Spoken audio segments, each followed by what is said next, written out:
Ẹ kú dédé àsìkò yìí ní gbogbo ibi tí ẹ ti ń gbọ́ mi nílé lóko tàbí lẹ́yìn odi. Ẹ jẹ́ kí a gbàdúrà. Bàbá wa tí Ọlọ́run wa, a dúpẹ́ fún àánú àti oore ọ̀fẹ́ tí a rí gbà. A dúpẹ́ tí ẹ mú wa wà láyé, mú wa wà láàyè. A dúpẹ́ tí ẹ pa wá mọ́, ẹ kà wá mọ́ àwọn alààyè ọkàn lénìí. Ògo ni forúkọ yín.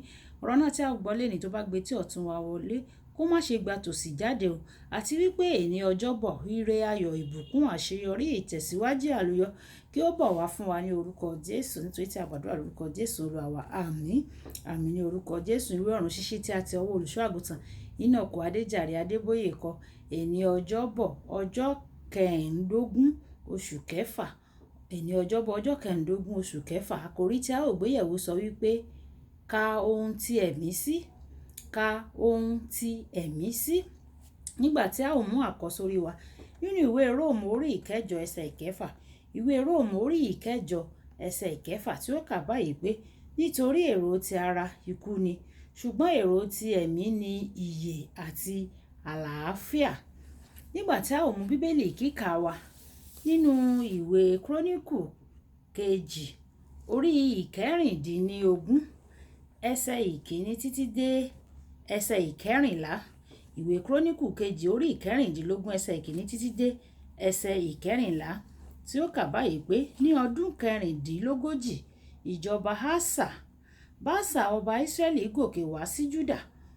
Ó sì kọ́ Rámà nítorí kí ó má bàa jẹ́ kí ẹnikẹ́ni kí ó jáde tàbí kí ó wọlé tọ̀ Ásà ọba Júdà lọ. Nígbà náà ni Ásà mú fàdákà àti wúrà jáde láti inú ìṣúra ilé Olúwa wá àti ilé ọba.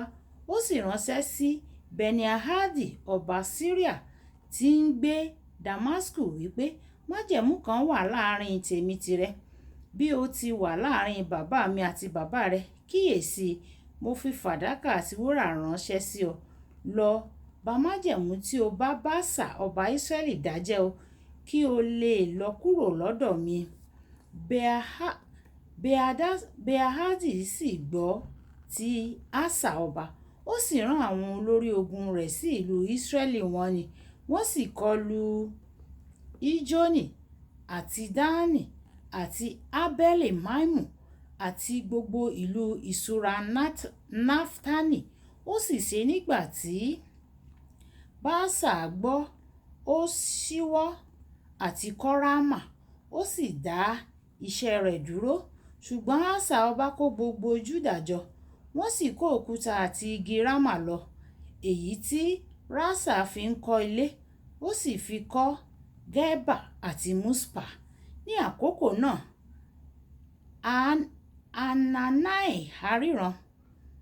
Hanani aríran wá sọ́dọ̀ Ásà ọba Júdà. Ó sì wí fún un pé nítorí ìwọ gbẹ́kẹ̀lé ọba Síríà, ìwọ kò sì gbẹ́kẹ̀lé Olúwa Ọlọ́run rẹ. Nítorí náà ni ogun ọba Síríà ṣe bọ́ lọ́wọ́ rẹ. Àwọn ará Etiópíà àti àwọn ará Líbíà kí iṣẹ́ ogun ńlá pẹ̀lú ọ̀pọ̀lọpọ̀ kẹ̀kẹ́ àti ẹlẹ́ṣin. Ṣùgbọ́n nítorí tí ìwọ gbẹ́kẹ̀lé Olúwa, ó fi wọ́n lé ọ lọ́wọ́. Nítorí tí ojú Olúwa ń lọ síwájú sẹ́yìn ní gbogbo ayé láti fi agbára fún àwọn ẹni ọkàn pípé sí ọ̀dọ̀ rẹ̀. Nínú èyí tí ìwọ hùwà aṣiwèrè. Nítorí náà láti ìsinsìnyí lọ, ogun yóò máa bá ọ jà o. Ásà sì bínú sí aríran náà, ó sì fi sínú túbú nítorí ó bínú sí i. Ní ti èyí náà, Ásà sì ní nínú àwọn ènìyàn náà, ó sì ní lára ní àkókò náà. Bí sì kíyèsí iṣẹ́ Ásà ti ìṣáájú àti ti ìkẹyìn, wò ó, a kọ wọ́n sínú ìwé àwọn ọba Júdà àti ti Ísírẹ́lì. Àti ní ọdún kọkàndínlógójì ìjọba rẹ̀, Ásà ṣe àìsàn ní ẹsẹ̀ rẹ̀ títí àrùn náà fi pọ̀ gidigidi. Síbẹ̀ nínú àìsàn rẹ̀ kò wá Olúwa o, bí kò ṣe àwọn oníṣègùn. Ásà sì sùn pẹ̀lú àwọn baba rẹ̀, ó sì kú ní ọdún kọkànlélógójì ìjọba rẹ̀. Wọ́n sì sí sínú isà òkú tí ó gbẹ́ fún ara rẹ̀ ní ìlú Dáfídì. Wọ́n sì tẹ́ lórí àkéte tí a fi òórùn dídùn kún àti onírúurú tùràrí tí a fi ọ̀gbọ̀ àti alápòlù pèsè. Wọ́n sì ṣe ìjóná ńláǹlà fún un. Kí Olúwa kí ó bùkún kíkà àti gbígbọ́ ọ̀rọ̀ rẹ̀. Wàyí ẹ jẹ́ ká tẹ́tí bẹ̀rẹ̀ jẹ́ láti gbọ́ ohun tí olùṣọ́ àgùntàn Enoch Adébóyè ní fún wa lónìí. Ó máa ń nira fún àwọn kan láti gbẹ́kẹ̀lé Olúwa. Ó tẹ́ wọn lọ́rùn láti gbọ́kànlé ohun tí wọ́n fojú rí ju Ọlọ́run tí wọn kò fojú rí lọ. Lọ́pọ̀ ìgbà ó ń jẹ́ nítorí a rò pé a lóye àti pé òye wa ń ràn wá lọ́wọ́ ní àwọn ìgbà kan ṣáájú. A sì fẹ́ láti lo òye náà ní gbogbo ọ̀nà. Mo lọ ṣètò ìrìbọmi ìsìn ẹ̀mí mímọ́ fún àkójọpọ̀ àwọn ènìyàn kan ní ìgbà kan. Ní kété tí a bẹ̀rẹ̀ ni àwọn tí kò kàwé ti bẹ̀rẹ̀ sí ní gba ẹ̀mí mímọ́. Ṣùgbọ́n àwọn alákọ̀wé kan tó ń wò káàkiri wọ́n fẹ́ wo bí ìtẹ̀bọmi náà yóò ti wá.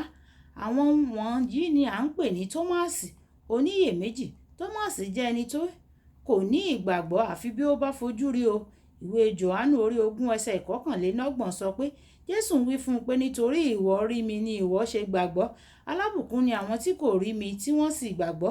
Ìwé àpọ́stélì Pọ́ọ̀lù náà sọ pé níwọ̀n bí a kò ti wo ohun tí a rí bí kò ṣe ohun tí a kò rí. Nítorí ohun tí a rí ní ìgbà ìsinsìnyí ṣùgbọ́n ohun tí a kò rí ní ayérayé. Ìwé Kọ́ríńtì kejì orí 4 ẹsẹ̀ 18. Ibi tí ò ń wò nígbà tí o nílò ìrànlọ́wọ́ ni ìgbàgbọ́ rẹ yóò wà fún àpẹẹrẹ. Dáfídì sọ pé èmi yóò gbé ojú mi sí orí òkè níhìn-ín níbi tí ìrànlọ́wọ́ mi yóò wá ti wá. Ìwé orin Dáfídì orí 121 orí 1 ẹsẹ̀ 1 àti ẹsẹ̀ 2.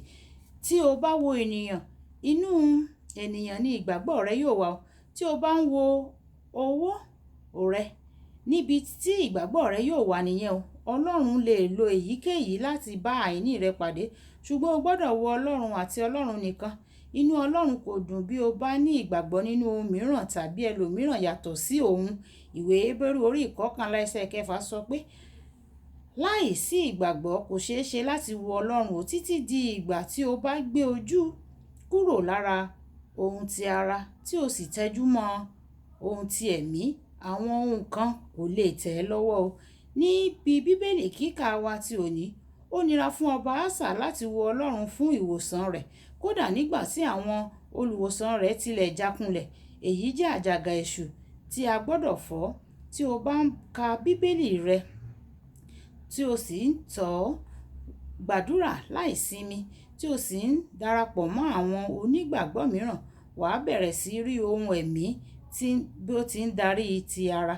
Ní àkókò pẹ̀lú Ọlọ́run ju èyí tí o ti ń lò pẹ̀lú ènìyàn lọ. Àjàgà fọ́ àjàgà gbígbáralé ènìyàn. Kí o fọ́ àjàgà gbígbáralé ènìyàn. Kókó pàtàkì: fi ìgbẹ́kẹ̀lé rẹ sínú Ọlọ́run o. Òun nìkan ló lè ràn ọ́ lọ́wọ́. Fi ìgbẹ́kẹ̀lé rẹ sínú Ọlọ́run. Òun nìkan ló lè ràn ọ́ lọ́wọ́. Mọ̀démọ̀dé ìpépéjú ni àlàáfíà níbi tí a fi àdàgbà ọ̀run ṣíṣí kíkà ti èní sí nìyẹn. Olúwàbùkọ́lá ayako nígbà tí a máa pàdé ní ọ̀la. Ó dàbọ̀ ìgbàdé wa bí oyin.